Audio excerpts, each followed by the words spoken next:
I'm Aaron Ortega, joined post-game by head coach for the Griffins, Laura Pruitt. Laura, you guys were outscored 13-4 in the fast break. That was a 9-point difference in the game. How do you slow down a team like Philly U that likes to get out and run?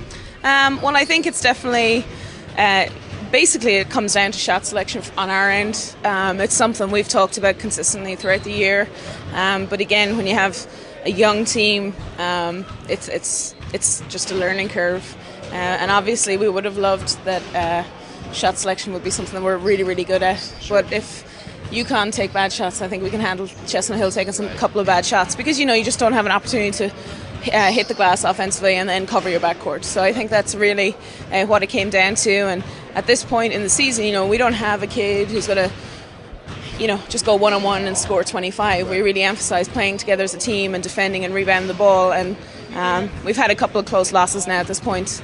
And it's basically come down to a bit of like a handful of mistakes, like you said, losing shooters in transition, and just every possession we have to grind out and compete. And we're really close that we can taste it. And of course, it's always disheartening. You never want to, our natural instinct is to compete and get after it. And of course, you would love the W, but we're competing, we're getting after it, and we're trying to get the small victories now at this point. And the nice thing is the things we have to work on are things we have control over. So. Right.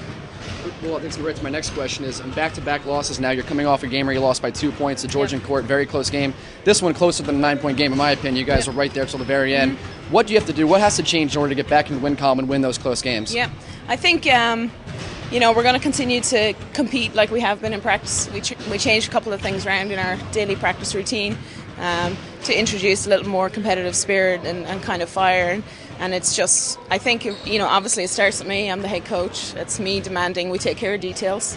And it's continuing to try and be positive and educate the kids and think and teach the kids about the game, as opposed to, emphasizing winning and losing games and that type of thing. So, we're so close. I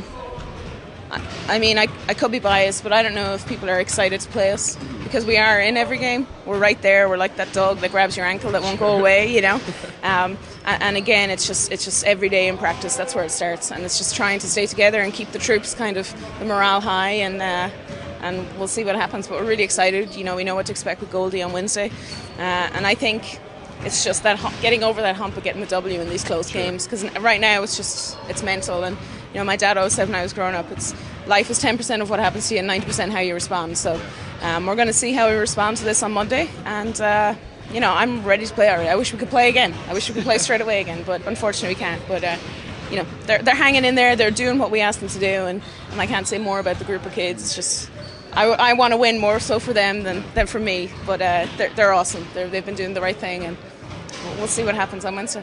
And even though they're close losses, what are some things that you can take away from these games and use building, going forward and learn from? Yeah.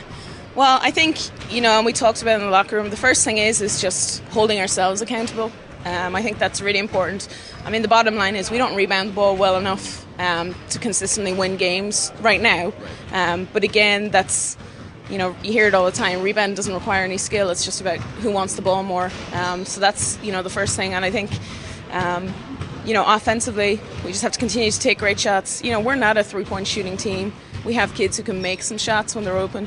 But we want to just continue to take great shots that we are comfortable taking and not kind of succumbing to the pressure of defense. Because, we all watch game tape. They've all watched us when we're pressured, when we're trapped.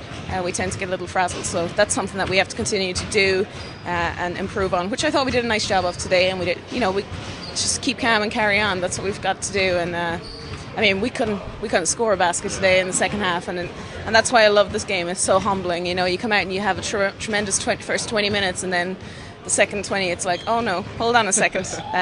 You got to think about this. You have to earn it, and that's why I love this game, and that's why I love this team. I thought it's not easy to continue to defend when you're not making shots, and I think that's part of the culture that we're trying to change, and we're getting there. And of course, it's annoying when. Good try, because it's not CYO you want to win, it's college basketball, but we're hanging in there, and little by little, that's it. All right, thanks, Coach. Thanks so much. A 55-46 loss for the Griffins at the hands of Philly U. I'm Aaron Ortega for GriffinAthletics.com. I'm joined post-game by Griffins head coach Jesse Ballister. And Coach, tough game. It's been a week since your last game. Did that layoff hurt you guys in the first half, you think? Not at all. This is actually kind of the way we play all year long. We usually play two tough halves, and Today we just didn't really make shots. I don't think that the effort wasn't there. I think the focus was there, and the shots didn't drop for us in the first half. And Philadelphia University did a really nice job at capitalizing every time we missed. At halftime, basically the talk was just about defense. We gave up too many points in the first half, and it was too tough to overcome in the second half. And again, you guys were down as much as 17 points in the second half, 14 points at halftime.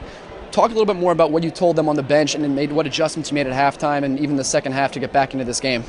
Well, I think sometimes adjustments get a lot of attention, and I don't know if I necessarily did anything other than talk to them about playing 40 full minutes. And games go up and down, and you make a lot of shots, you miss some shots. The one thing that has to stay constant is your defense.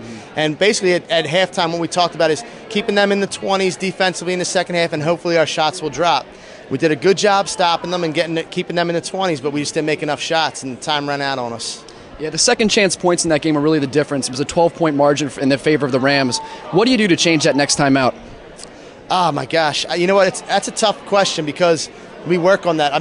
We try all the time. It's something that has really hurt us a lot this year. And we work on boxing out in practice, and we talk about it, and we do different games in practice where offensive rebounds are X amount of points, and it hurts you in a game.